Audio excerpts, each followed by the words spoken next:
Thank you. Thank you.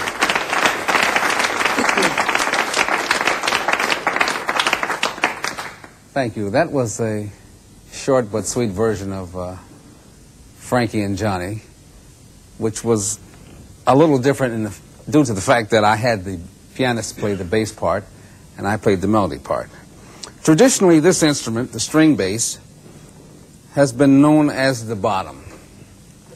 And over the past 60, 70 years, it has made many leaps in which I think that it has passed even the expectations of the makers and players of the 1800s. I don't think they would imagine that this instrument would be played as it is today by some of our fine young people and a few of our good old people.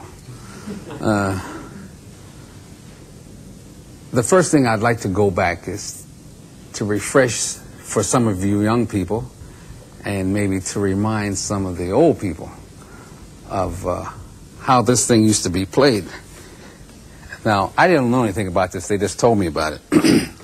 But back around 1910, in the early days, just as they made the transition from the tuba to the string bass, it was played in a very, I guess you could call, haphazard way. There was not a lot of finesse, and it was played very harshly like this.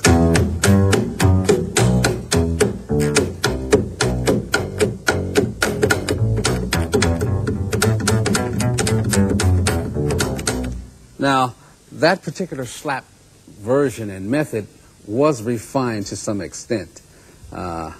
I recall vividly as a kid hearing Wellman Brogue, who was with Duke Ellington, who also was written up in, believe it or not, Ripley, as being able to play more slaps per minute than any other bass player alive.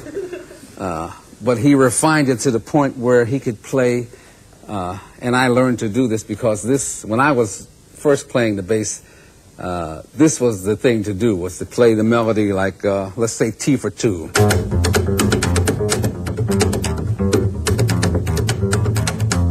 That style. It's very hard on your hands while we're using steel strings as we do now. If I had gut strings, I think I could be a little more elaborate.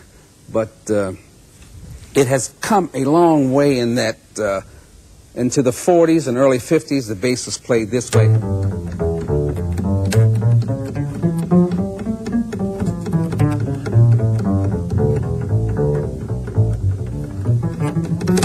So the hand was off of the string. Now going into the middle 50s and on, the hand stayed on the board. And also the left